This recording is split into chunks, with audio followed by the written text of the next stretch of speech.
Hello, नमस्कार मेरे प्यारे दोस्तों। कैसे हैं आप? उम्मीद करता हूं कि आप सभी अच्छे होंगे, अपने घर पर आने वाले एग्जामिनेशन का प्रिपरेशन कर रहे होंगे। दोस्तों, आज हम बात करने के लिए जा रहे हैं प्रोफेसर एच.सी. वर्मा सर के बारे में। पद्मश्री प्रोफेसर एच.सी. वर्मा सर। मुझे नहीं लगता है कि कोई भी ऐसा पर्सन हो जो पद्मश्री प्रोफेसर एच.सी. वर्मा का नाम नहीं सुना हो। जो भी साइंस के फील्ड में है, जो भी विद्यार्थी आईआईटी जेईई की परीक्षा की प्रिपरेशन कर रहे हैं, सभी प्रोफेसर एच.सी. वर्मा सर का नाम सुने ही होंगे। तो दोस्तों, हम स्टार्ट करते हैं और स्टार्ट करने से पहले मैं आपसे रिक्वेस्ट करूंगा कि अगर आप इस चैनल पर नए हैं तो इस चैनल को जरूर सब्सक्राइब करें। साथ साथ इस वीडियो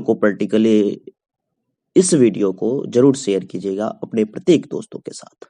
ठीक है, तो चलिए वीडियो को स्टार्ट करते हैं। और यह वीडियो थोड़ा सा लंबा हो सकता है क्योंकि अगर जानकारी हम लोग प्राप्त करें प्रोफेसर एच.सी. वर्मा सर का, तो कुछ तो विस्तृत जानकारी लेने के लिए कुछ तो समय लगेंगे ही। चलिए हम स्टार्ट करते हैं।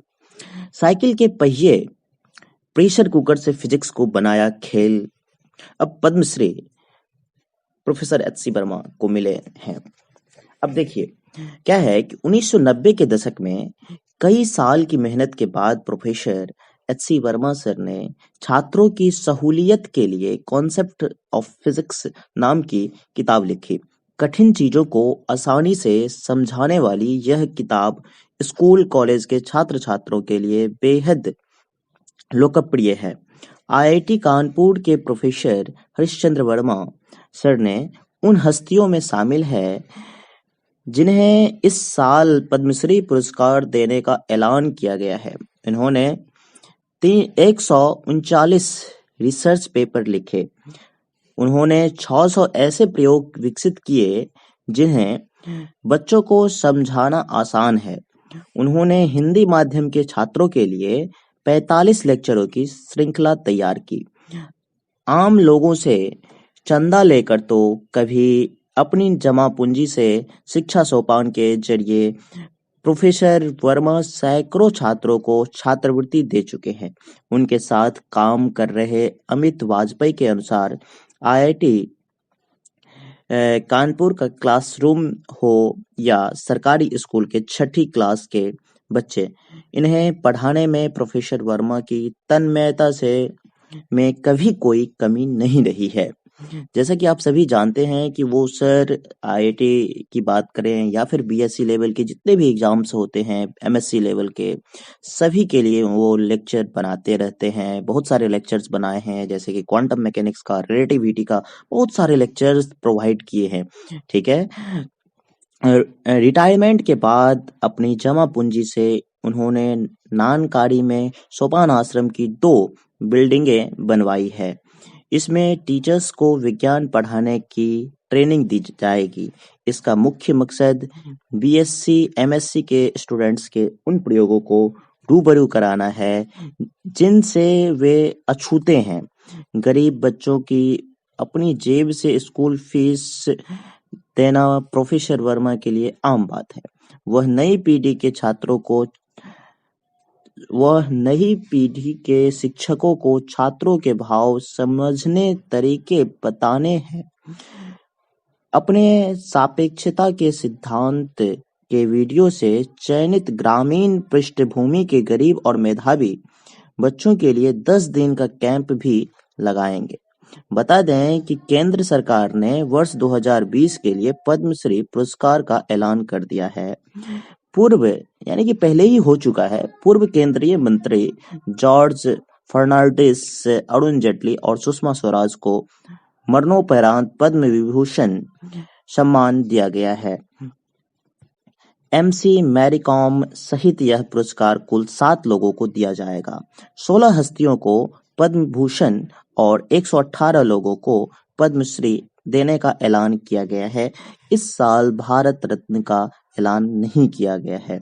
बिहार में जन्मे हरिश्चंद्र वर्मा सर ने 1979 से 1994 के बीच पटना यूनिवर्सिटी के साइंस कॉलेज में पढ़ाया। 1994 में वह आईआईटी कानपुर में सहायक प्रोफेसर बने। जून 2017 में वह फिजिक्स डिपार्टमेंट से सेवानिवृत्त हुए। अब वह अनुबंधित प्रोफेसर के तौर पर संस्थान को सेवाएं दे रहे हैं।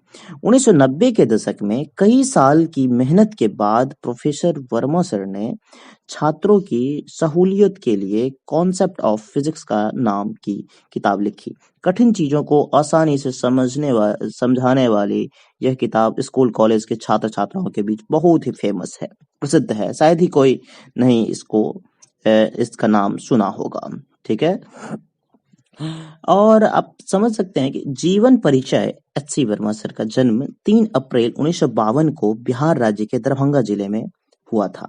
एच.सी. वर्मा बचपन में वे पढ़ने में तेज नहीं थे। एच.सी. वर्मा के पिताजी प्रोफेसर पद्मश्री एच.सी. वर्मा के पिताजी शिक्षक थे। प्रारंभ में गणित और विज्ञान की शिक्षा उनके पिताजी ने ही दी।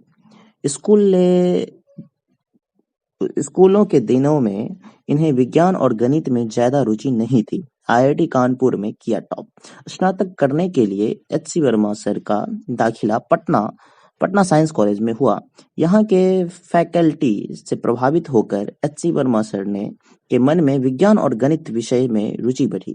उनकी रुचि ऐसी बढ़ी कि हाई स्कूल की परीक्षा में संघर्ष करने वाले लड़के ने पटना विश्वविद्यालय के बीएससी फिजिक्स ऑनर्स में तीसरा स्थान ला दिया।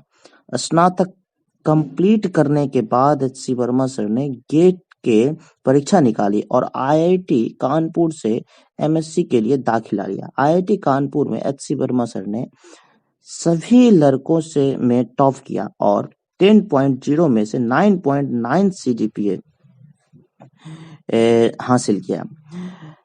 उसके बाद उन्होंने आईआईटी कानपुर से ही डॉक्टरेट की पढ़ाई की और 3 वर्षों से भी कम समय में पीएचडी की उपाधि प्राप्त की। अमेरिका से आया प्रोफेसर बनने का न्योता। आईआईटी कानपुर में इस असाधारण प्रतिभा प्रदर्शन के कारण इन्हें अमेरिका में प्रोफेसर बनकर पढ़ाने का ऑफर भी आया था, लेकिन इन्होंने उसको अस्वीकार कर दिया।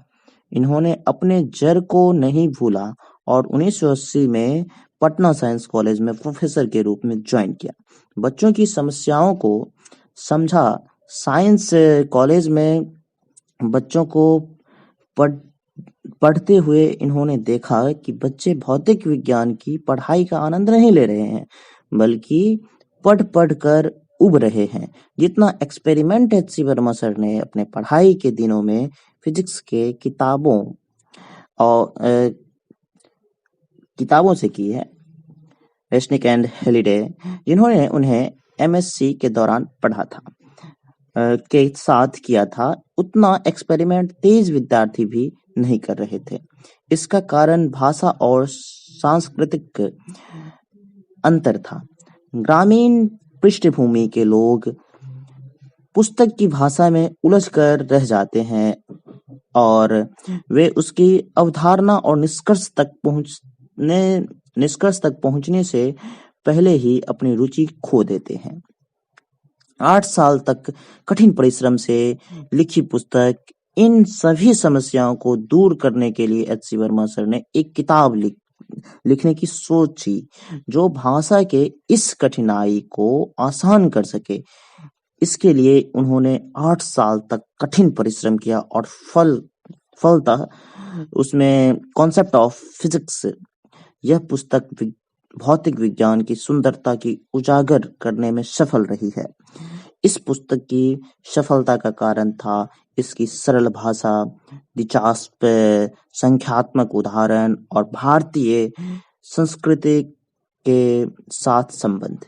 यह पुस्तक आईआईटी, जेईई, संयुक्त प्रवेश परीक्षा की तैयारी के लगभग सभी छात्रों द्वारा उपयोग की जाती है। यह एच.सी. वर्मा सर द्वारा भारतीय छात्रों, विज्ञान और समाज को दिए गए एक महान उपहार था। आईआईटी कानपुर आने से पहले वह लगभग 15 वर्षों तक पटना विश्वविद्यालय में रहे। हालाँकि इनके बारे में और जितना भी कहें, बहुत लंबी बात होती जाएगी। मैं चाहूँगा कि यह वीडियो को यहीं पर समाप्त करें, फिर हम लोग कई बार और बहुत सारी चीज़ों के बारे में जानकारी सर के बारे में प्राप्त करते रहेंगे। अगर आप इस चैनल पर नए हैं, तो इस चैनल को ज़रूर सब्सक्राइब करें। थैंक्स।